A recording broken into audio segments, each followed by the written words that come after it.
किसी भी घर में पानी की पाइपलाइन नहीं जाती है क्योंकि वो तुरंत जम जाएगी। गायों को हर सुबह बाहर इस ठंड में निकलना पड़ता है और नदी तक जाना पड़ता है पानी पीने के लिए। एक एक करके सब गाय बर्फ से भरे इस बर्फीले नर्क में उतरती हैं। तेजी से चलती हैं क्योंकि उन्हें पता होता है कि बहुत देर बाहर रुकना जानलेवा हो सकता है। उनके बाल कुछ ही सेकंड्स में बर्फ से जम जाते हैं। नदी का ये हिस्सा जमा नहीं है क्योंकि यहाँ पहाड़ से सीधा ताज़ा पानी आता है। जमीन के नीचे से निकलने वाला स्प्रिंग वाटर भी इसी नदी से मिलता है और यही हिस्सा बर्फ से नहीं जमता।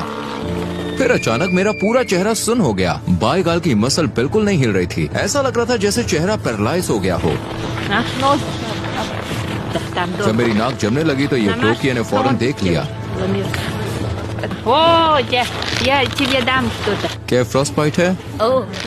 ठंड की वजह से ब्लड वेसल्स सिकुड़ जाती है जिससे ब्लड सर्कुलेशन कम होने लगता है। जब शरीर के अंदर गर्मी नहीं रहती तो हर सेल के अंदर मौजूद पानी बर्फ बन जाता है और वो बर्फ के क्रिस्टल सेल्स को फाड़ देते हैं। इससे तेज चुभन होती है और टिश्यू मरने लगते हैं। तुम्हें अपना चेहरा ढक लेना चाहिए।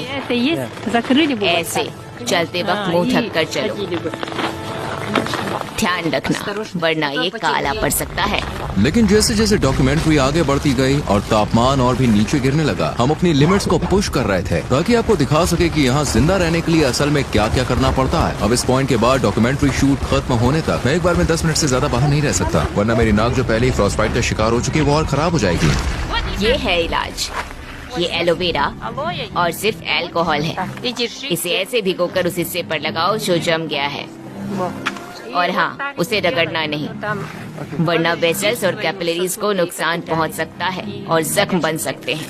फिर येवडोकिया ने अपने राज के काम की शुरुआत की। आंगन में धुले हुए कपड़े टांग कर सिर्फ कुछ ही मिनटों में वो कपड़े पूरी तरह से जमकर सख्त हो गए। उसके सारे कपड़े एकदम जम चुके हैं। मेरे हाथ भी अब जमने लगे हैं।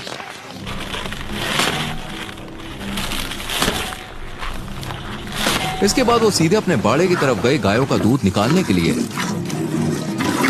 मैं याकुट की गाय पालती हूँ क्योंकि इनका दूध बहुत हाई क्वालिटी का होता है। इनमें फैट कंटेंट 7 से 8% तक हो सकते हैं। जैसे कि आप देख सकते हैं छत पर कुछ बर्फ और बर्फ के क्रिस्टल जमे हुए हैं, लेकिन अंदर का माहौल फिर भी गर्म है।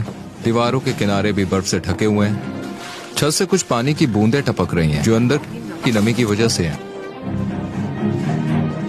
पूरा कमरा घास, गर्म दूध और जानवरों की एक सोंधी सी खुशबू से भरा है। अब हम मिलने जा